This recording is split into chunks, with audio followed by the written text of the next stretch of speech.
At sa isa na namang panggulat na laro, nakaisa na naman ang Pacers. Legit mga idol, genuinely feel ko nung nanalo sila sa Game 1, yun lang ang maipapanalo nila sa serye. Sabi ko pa nga, di ba, bago yung finals na kayang isweep ng OKC to. Pero boy, I was wrong na naman. And naging instrumental po ang backup guard ng Pacers na si TJ McConnell sa panalong ito sa Game 3. Sa simula pa lang din ng laro, kakakomit niya lang din ng turnover kaya ngayon ay pinepress niya itong si Holmgren. Hindi po athletic at hindi rin po katangkaran si McConnell mga idol, pero ang isang bagay na mayroon siya ay yung hustle niya. Makikita niyo yan sa court mula sa kanya.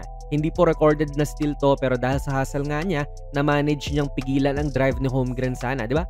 Hustle lang din talaga. Yan ang puhunan nito ni TJ. Naiintindihan niya rin yung play bago pa ito mangyari kasi pinaplano na talaga nila i-feed itong si Pascal sa loob at si Alex lang yun nandyan. Pero hindi maibigay ni Mathurin to, kaya pinasa niya kay TJ. Ang isang bagay mga idol na hindi siya kalakasan ay yung kanyang outside shooting. Although maganda po ang porsyento, pero low volume shooter siya from the outside. Ang current average attempts niya per game ngayong playoffs ay 0.9 lamang.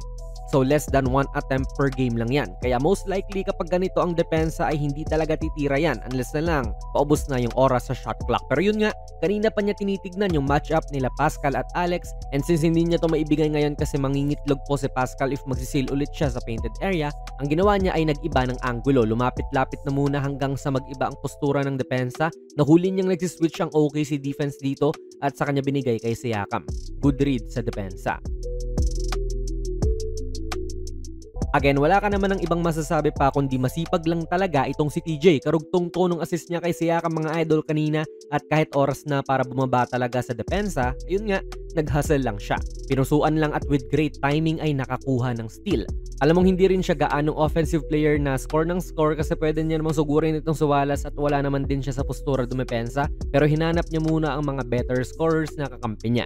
Heads up player din siya literal. Nung nakuha niya ang bola sa offensive rebound, ang nasa isip kagad niya ay yung posibleng malibre. At talagang nagulumihan na ng OKC dito kasi hindi pa siya lumalapag sa floor ay nakahanap na kagad siya ng mapapasahan.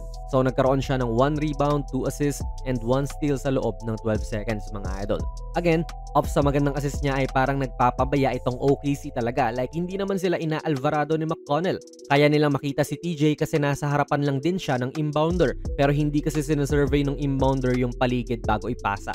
Kaya nakakadekwat na naman siya. Again, oras na para bumaba pero natatimingan niya ng perfect yung pasa para makagawa ng agaw. All heart yan mga idol. Deceptive din po siya kanina, 'di ba? Nung may ganitong sitwasyon ay hindi naman din siya umatake. Pero ngayon po na may buwelo naman din tapos only one man to beat ay inaatake niya. So ni-reverse niya yung thinking ng OKC defense na hindi naman siya umaatake kapag ganito yung sitwasyon. Good defender na Wiggins pa ang iniiwanan niya at na-foul pa siya. Kaya alam nyo kung parang sino siya? Parang yung kalaban din niya sa serye na si Alex Caruso. Although si Alex ay mas entertaining naman din panoorin kasi dumadakdak siya. Pero kung sipag lang ang pinag-uusapan, mahahalin tulad mo talaga sila eh. Dalawang hustle player off the bench na may mga defensive instinct, yung guard na maaasahan mong dumepensa. Good anticipation to mula kay McConnell na pinakita niyang mag-help siya dito sa rolling na si Hartenstein pero balik din kagad doon sa tao niya sa corner. Napakaganda ng timing na naman.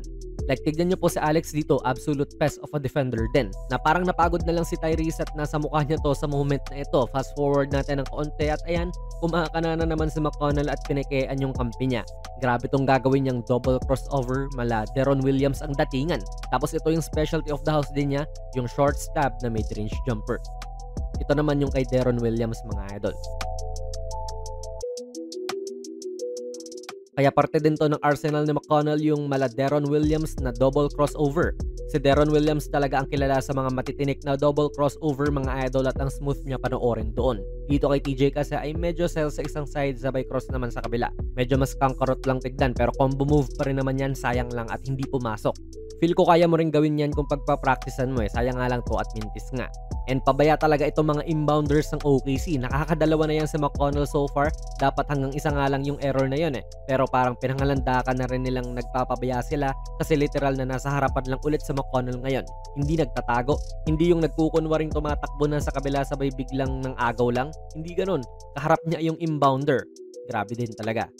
Sa laro po na ito ay 15 minutes lang naglaro si TJ McConnell pero sa kada segundo na nasa court siya ay tila ramdam mo yung presensya niya.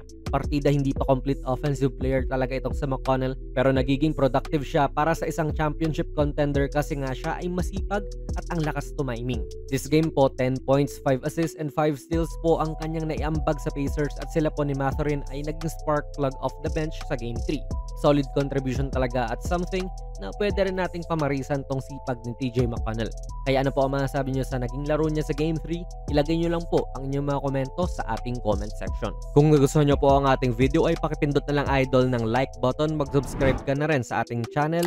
And ako nga pala si Jonas PB and as always, hanggang sa muli.